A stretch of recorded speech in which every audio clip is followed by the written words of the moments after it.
në ditar, dua të përshëndes me njerë gazetaren Alba Kepi, e cila na bashkohet në këtë lidhje të drejtë për drejtë. Mirë se vjen kënaqësi që me ne. Faleminderit për ftesën. Alba, faleminderit ty për kohën. Pak para se të mbërrinte në Tiranë, në mos gaboj ke patur një takim me zotin Renzi, ish kryeministrin shqiptar. Besoj se ishte i qartë dhe i vetëdijshëm për atë se çfarë do të vinte në Shqipëri për vizitën në kampin e Gjadrit dhe në mos gaboj ka qenë një nga kundërshtarët më të mëdhenj të këtij projekti, apo jo? Po, padyshim, disa herë ka kundërshtuar edhe në parlament dhe përmes partisë që i drejton, Partia Italia Viva, duke qenë një nga kundërshtarët e fortë në shkrimin e këtij pakti dhe duke kërkuar madje edhe një testë të re që këto kampe të mos përdoren për azilantët, por të përdoren si burgje për të burgosur shqiptar të cilën luajnë dënimin në territorin italian. Pas Italia ka momentalisht një mbipopullim të burgjeve dhe një reduktim të numrit të personelit që bën të papërballueshme sigurinë në këto struktura.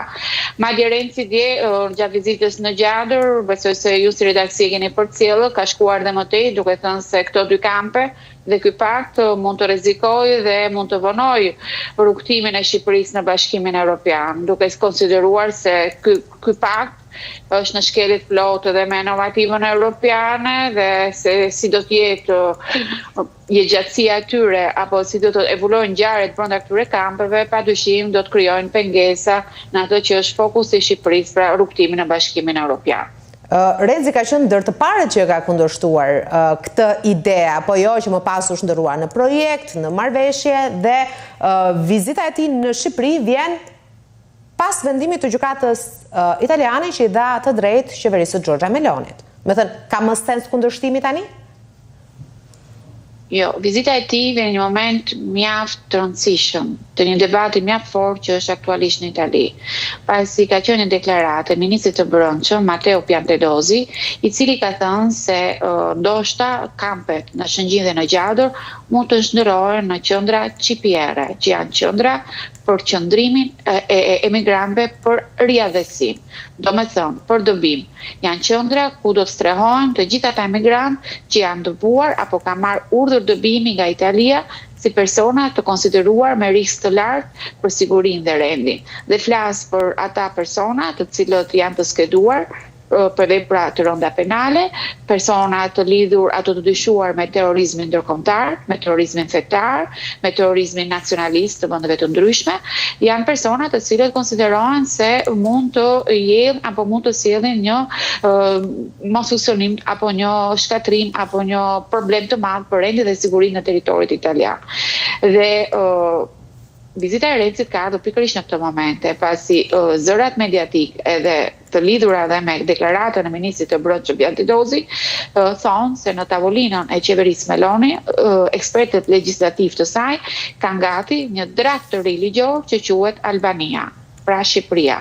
Ky draft të ri ligjor përcakton pikërisht këtë, që qendrat e emigrantëve në Shëngjin dhe në Gjadër të ndryshojnë destinacion dhe të mos jenë më qendra hotspoti, identifikimi apo pritje të kërkesave të azilantëve të cilët kanë përcjell kërkesat e tyre pra në territorin italian, por të jenë vetëm qendra ku do të strehohen të gjithë ata emigrantë që kanë marrë urdhër dëbimi nga Ministria e Brendshme italiane. Përkohësisht? Me thënë, si vazhdon propozimi? Me thënë, strehim për emigrantët që kanë marrë jo. Por? Ne presim që kjo ide që është thënë shprehur dhe nga ministri i Brendshëm, ditën e premte thuhet me shumë gjasa do të bëhet publike, pra do jetë një draft ligj. Dhe kjo do të thotë se nëse në paktin mes Ramës dhe Melonit ishte përcaktuar që azilantët do të qëndronin të paktën 28 ditë në territorin shqiptar, sa ishte afati kohor që gjykatat italiane do të jepnin përgjigjen e kërkesave të tyre po o jo për të qëndruar në një territor evropian, tashmë nëse do të kthehen në qendra për dëbimin, pra riadhesimin e emigrantëve me probleme, afati kohor i qëndrimit të tyre në territorin shqiptar është 18 muaj. Dhe këtë e përcakton jo Italia, e ka përcaktuar normativa europiane. Madje thuhet se tashmë Bashkimi Evropian po insiston të rregullojë dhe të perfeksionojë pikërisht këtë procedurë të dëbimit dhe riavësimit të emigrantëve me probleme, duke çuar këtë afat kohor nga 18 muaj në 24 muaj. Pra nëse bëhet aktiv ky draft i ri ligjor, emigrantët që do dërgohen nga Italia në Shqipëri do të qëndrojnë jo më 28 ditë, sa ishte marrëveshja apo kriteret e marrëveshjes parë, po do të qëndrojnë minimumi 18 muaj. Dhe një gjë tjetër, nëse edhe bashkë kemi komentuar, nëse emigrantët në të paktën ato 3 udhëtime të dështuara që erdhën në tokën shqiptare priteshin në mes të detit, pra priteshin në ujrat ekstraterritorial, tashmë nëse aprovohet ky firmoset ky draft i ri ligjor, ky dekret do të thotë se emigrantët nuk ka nevojë një anije të patrulloj ujrat ekstraterritoriale, por nga Italia do të kthehen, do të vinë në Shqipëri të gjithë ata emigrantë që ka marrë urdhër dëbimi. Pra Italia në vend që t'i mbajë në territorin e saj, ta persona me probleme e rrezikshmëri të lartë i sposton dhe i sjell në Shqipëri. Madje gjitha kjo që unë them është koment i qartë i thënë nga ministri i brendshëm Piantedosi, që duke hedhur këtë ide, ai shton se të paktën opozita dhe opinioni publik duhet të jenë të kënaqur nga kjo gjë, pasi rrugët dhe qytetet italiane janë të sigurta. Pra me një farë mënyre përpiqen të marrin rregullin, përpiqen të sistemojnë atë çka është problemi aktualisht në Itali, dhe me kolapsin e sistemit azilantëve, që është absolutisht ekstrem, duke ekspostuar problemin dhe gjithçka që ata kanë aktualisht me rendin dhe sigurinë dhe mos menaxhimin e fluksit të emigracionit ilegal, ta spostojnë në Shqipëri. Por duke zgjidhur dhe një premtim elektoral, pasi e dinë se problemi i çështjes së emigrantëve klandestin, i mos funksionimit apo zbarkimit të madh të barkave, gomoneve ilegale në brigjet italiane, ka qenë një nga premtimet elektorale të qeverisë Meloni, madje një nga flamujt e betejës së saj që i dha dhe fitoren mbi 2 viteve më parë. Pra, me këtë draft dekret të ri ligjor, përpiqet të zgjidh jo vetëm premtimin e pambajtur, jo vetëm të ngërç të madh gjyqësori që kemi parë tashmë prej 6 nëntorit 2023, jemi në mars të 2025, në 6 nëntor të 2023 u nënshkrua marrëveshja Rama Meloni.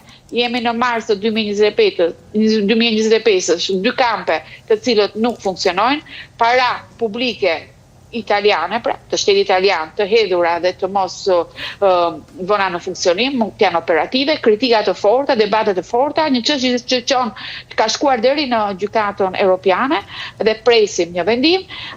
Të gjitha këto sillnin që qeveria Meloni, pra shohim një strategji të saj duke gjetur rrugdalje për të bërë funksionueshëm këtë kamp, por duke zgjidhur hallet e saj. Ti the pak më parë që ky draft është tashmë mbi tryezën e Melonit edhe do pritet të vendosë deri të premten. Pra, nesër mund ta kemi një vendim apo ndoshta një publikim të kësaj ideje. Praktikisht ky do të thonte dështim për marrëveshjen Shqipëri-Itali, dështim për Giorgia Melonin, dështim për kryeministrin Rama, dhe mendon që ka patur një komunikim me kryeministrin shqiptar për këtë draft, apo fillimisht do duhet ta vendos ta mendoj njëherë vetë Giorgia Meloni më pas ja përcjellë edhe zotit Rama?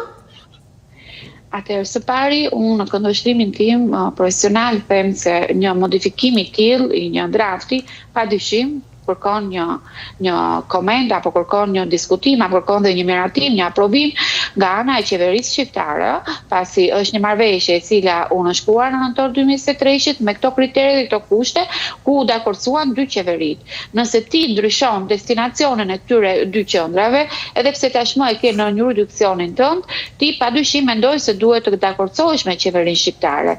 Dhe kjo pikë mungon. Kemi heshje totale nga ana autoriteteve shqiptare dhe nuk dim se si po shkon dialogu apo kanë biseduar 2 kryeministët apo 2 qeverit për këtë transformim, për këtë ndryshim të destinacioneve të tyre kampeve. Unë mendoj se deklarata e ministrit të brendshëm italian para 2-3 ditësh, pikërisht për këtë ndryshim të tyre kampeve, nuk kishte qëllim. Ndoshta ka qenë dhe një testim për të kuptuar dhe reagimin e opinionit publik, për të kuptuar dhe reagimin Po sa ko arrin të hartoj një draft të qartë, do të thotë që miratimin para prakt kryeministres e ka marrë, pra masill ta shoh, ta studiojmë?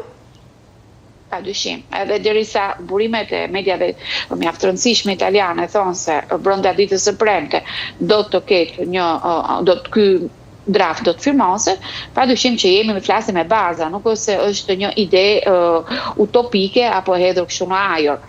Megjithatë, nëse ne nesër ditën e premte pra nuk do ketë nuk të kemi një firmose të këtij drafti, me shumë gjasa do ta kemi shumë shpejt. Ndoshta do të ketë një vonesë për faktin se mund të pritet dhe një dialog apo një dakordsi dhe me qeverinë shqiptare. Por mendoj se ekspertët legjislativ të qeverisë Meloni e kanë mirë menduar, e kanë qepur mirë, mendoj që të evitojnë të gjitha ata klauzolat të cilët mund të vonojnë dhe një herë tjetër funksionimin apo operativitetin e këtyre kampeve. Do të ishte një plan, Alba, që edhe vetë opozita do ta pranonte këtë, pra se zoti Renzi tha të paktën të kthehet në burg për shqiptarët që vuajnë dënimin e Italisë, dhe ti e përmendë që në nisje që Italia ka një mbipopullim të burgjeve. Opozita pastaj do të ishte dakord me këtë, pra të pastrojmë rrugët dhe të kthejmë sigurinë në qytetet italiane dhe ta dërgojmë këtë problem në Shqipëri. Besoj për opozitën kjo do të ishte pranueshme, për opozitën italiane, se në Shqipëri pastaj besoj se diskutimet do të nisnin nga e para.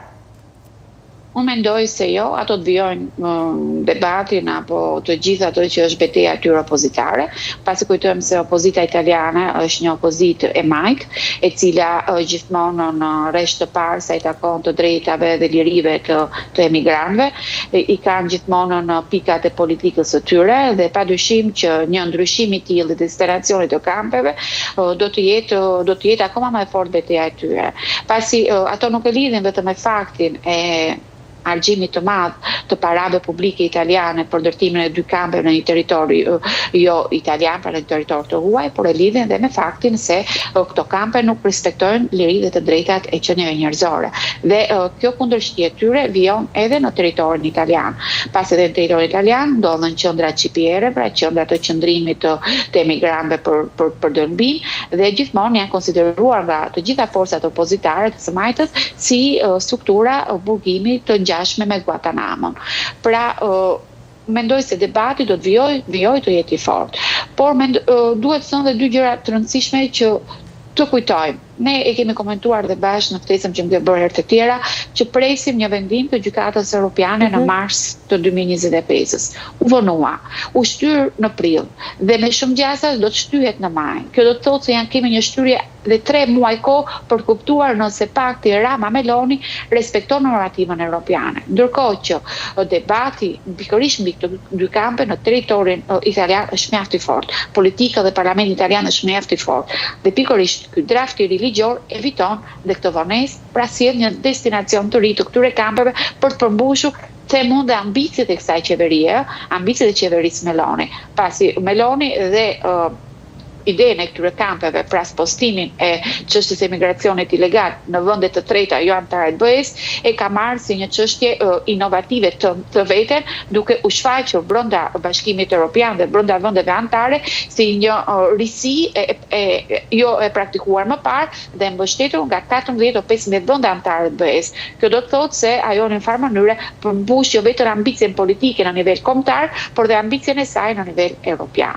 Dakor, shumë e vështirë edhe për të kuptuar, sepse kur ke marrë një jo përfundimtare për të dëbuar nga Italia, duhet kalosh 18 deri 24 muaj maksimumi në kampet në Shqipëri, kështu që presim të shohim arsyetimin edhe të hedhim një sy edhe draftit që është propozuar nga ministri italian për Giorgia Meloni. Alba, të falenderoj shumë se na solle një tjetër këndvështrim nga vizita e zotit Renzi në kampin e Gjadrit, edhe nëse do të kemi të tjera informacione, shpresoj të rilidhemi përsëri. Faleminderit. Unë falenderoj, të shtoj vetëm një gjë tjetër për të kuptuar se sa debati fort apo sa polemika apo sa i dyshuar e gjitha kjo. Italia kemi rreth 60 milion banor dhe në gjithë territorin italian, që ka një sipërfaqe shumë fish më të madhe se Shqipëria, kemi vetëm 10 qendra qipiere, pra 10 qendra të qëndrimit të emigrantëve për dëbim.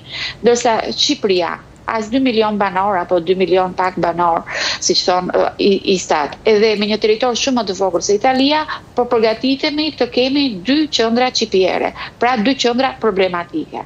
Dhe një gjë tjetër, në Itali në 2024 ka marrë udhër dëbimi rreth 28-29.000 emigrant, problematik me dosje penale, emigrantë pa leje qëndrimi, dhe Italia ka mundur të riadhecojë vetëm 5.800 ca prej tyre.